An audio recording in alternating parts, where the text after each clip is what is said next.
இறுதி தொழில் படித்தவங்களுக்கு மட்டுமா? நான் அதிகம் படிக்கல. எனக்கு இங்கிலீஷ் தெரியாது. அப்படின்றவங்க ஏற்றுமதி பண்ண முடியாதா? அத பத்தி இந்த வீடியோல பார்க்கலாம். அதுக்கு முன்னாடி ஒரு சின்ன அனௌன்ஸ்மென்ட். நாளை மறுநாள், அதாவது மே 1ஆம் தேதியிலிருந்து ஆன்லைன் மூலியமா எப்படி ஒரு இறக்குமதியாளர கண்டுபிடிக்கிறது அப்படின்ற வகுப்பு நடைபெற இருக்குது. ஸ்க்ரீன்ல தெரியிற நம்பருக்கு பிஐ, அதாவது பையர் ஐடென்டிஃபிகேஷன் அப்படின்னு வாட்ஸ்அப் கொடுங்க. இன்னைய காலகட்டத்தில நமக்கு நெறைய நாலெட்ஜ் வேணும். நெறைய லாங்குவேஜ் தெரிஞ்சிருக்கணும் அப்படின்லாம் நாம எண்றோம். ஆனா, அதெல்லாம் முக்கியம் இல்ல அப்படின்றது தான் நிதர்சனம். பழைய சிந்தனை மற்றும் இன்றைய நிஜம் அப்படின்னு ஒரு பட்டியல் குடுத்துருக்கேன். இத பார்த்தாலே உங்களுக்கு தெளிவா தெரியும். ஸோ, இத பத்தி ஒவ்வொன்னா நாம விரிவா டிஸ்கஸ் பண்ணலாம். அனுபவ அறிவு அப்படின்றது எப்பவுமே நம்பர் 1. இப்போ ஒருத்தரு மஞ்சள பத்தி நெறைய படிக்கிறாரு. இன்னொருத்தரு பல வருஷமா மஞ்சள் விவசாயம் பண்ணிட்டு இருக்காரு. யாருக்கு ப்ராடக்ட் நாலேட்ஜ் அதிகமா இருக்கும்? விவசாயம் பண்றவருக்கு தான். புக் படிச்சவருக்கு இருக்காது. ஸோ, அந்த மாரி தான் நாம எந்த அளவுக்கு ப்ராடக்ட் நாலேட்ஜ வச்சிருக்கோமோ, அதுதான் முக்கியம். அதத்தான் பையர் விரும்புவார். எந்த பையரும் நீங்க என்ன படிச்சிருக்கீங்க? எந்த யுனிவர்சிட்டில படிச்சீங்க? அப்படின்லாம் கேட்கவே மாட்டாங்க. என்ன பொருள் வச்சிருக்கீங்க? என்ன தரத்தில வச்சிருக்கீங்க? அப்படின்னு தான் கேட்பாங்க. ஸோ, அதுக்கு நாம பதில் சொல்ல தயாரா இருக்கணும். 2வது மொழி. இன்னைக்கு நெறைய ஏஐ டூல்ஸ்லாம் இருக்குது. கூகுள் டிரான்ஸ்லேட்டே உங்களுக்கு தெரிஞ்சிருக்கும். ஸோ, ஜஸ்ட்டு உங்களோட தாய்மொழி தமிழ்ல நீங்க ஏதோ ஒரு வார்த்தை குடுத்தீங்கன்னா, இல்ல ஒரு சென்டென்ஸ் குடுத்தீங்கன்னா, ஒரு சில நொடிகள்ல உலகத்தில எந்த மொழிக்கு வேணாலும் அது டிரான்ஸ்லேட் பண்ணி குடுத்துரும்.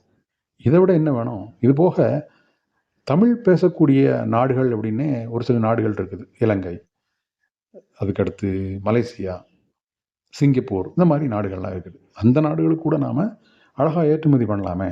ஸோ, அதனால ஆங்கிலம் தெரியல அப்படின்றது ஒரு தடை கிடையாது. இன்னொரு விஷயம் என்னன்னா, ஜெர்மன், சைனா, ஜப்பான் போன்ற நாடுகள்ல இருக்கக்கூடியவங்களுக்கும் ஆங்கிலம் தெரியாது. ஆனா, அவங்க தான் இன்னைக்கு ஏற்றுமதியில சக்கப்போடு போட்டுட்டு இருக்காங்க. அதுக்கடுத்து எக்ஸ்போர்ட் டாக்குமெண்டேஷன் அப்படின்னாலே எனக்கு பயம் அப்படிம்பாங்க. உண்மையிலேயே அது எனக்கும் பயம் தான். நானும் 25 வருஷமா எக்ஸ்போர்ட் பண்ணிக்கிட்டு இருக்கேன். டாக்குமெண்ட்ட பத்தி நூக்கான் காணர்லாம் எனக்கு தெரியாது. அப்ப எப்படி எக்ஸ்போர்ட் பண்றேன்? இதெல்லாம் பண்ணி குடுக்குறதுக்கு ஆள் இருக்காங்க. நெறைய ஆடிட் ஆஃபீஸ்ல எக்ஸ்போர்ட்டுக்குன்னு சொல்லி ஒரு டிவிஷன் இருக்கும்.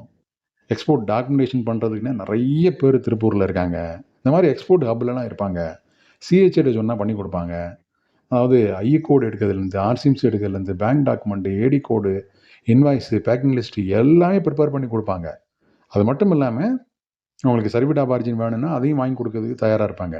சின்ன சர்வீஸ் சார்ஜ் ஒரு ரூ. 500லேருந்து ரூ. 1000 செலவாகும். ஆனா, எரர் ஃப்ரீ டாக்குமெண்ட் உங்க கையில ரெடி ஆயிரும். ஸோ, அத யூஸ் பண்ணிக்கங்க. அவ்வளோதானே! அதுக்கு அடுத்து இன்னைக்கு டிஜிட்டல் மார்க்கெட்டிங் அப்படின்றது ரொம்ப முக்கியமா போச்சு.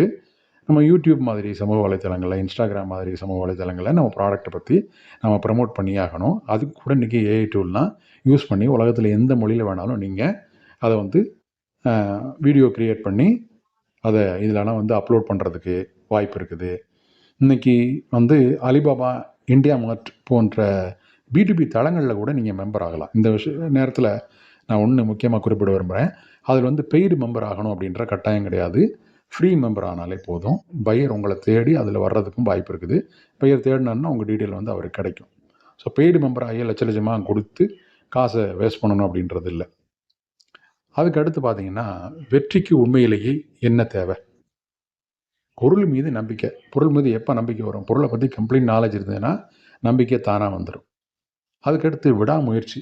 நம்ம ஒரு தடவ முயற்சி எடுக்கிறோம். பையர் கொஞ்சம் என்கொயரி பண்றாரு, சாம்பிள் வாங்குறாரு, அதுக்கப்புறம் ஆர்டர் குடுக்குறதில்ல அப்படின்னோனே மனசு விட்டு போயிறக்கூடாது.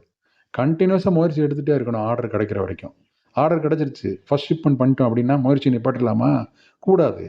அடுத்த ஆர்டரு, அடுத்த பையருக்கு ட்ரை பண்ணிட்டே இருக்கணும். ஸோ, முயற்சி அப்படின்றது நிறுத்தவே கூடாது. அதான் தேவை. இது மட்டும் இல்லாம, நாம மற்றவரோட எப்படி கம்யூனிகேட் பண்றோம் அப்படின்றதும் முக்கியம். ஸோ, இப்படித்தான் கம்யூனிகேட் பண்ணணும், இப்படி பண்ணக்கூடாது அப்படின்னு நான் சொல்றத விட, நீங்க ஒவ்வொரு பையருக்கா கான்டாக்ட் பண்ணி, உங்களோட விடாமுயற்சிய தொடர்ந்து செய்யும்போது உங்களுக்கே புரிஞ்சிரும். எப்படி பேசணும், எப்படி பேசக்கூடாது அப்படின்றது. ஸோ, அதுக்கப்புறம் நீங்களே எக்ஸ்பர்ட் ஆயிருவீங்க. ஸோ, இது எல்லாம் கரெக்ட்டா பண்ணாலே போதும்.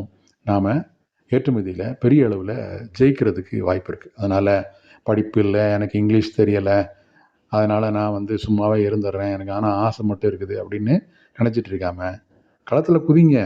என்ன நடந்துற போது பார்த்துரலாம் ஒரு கை.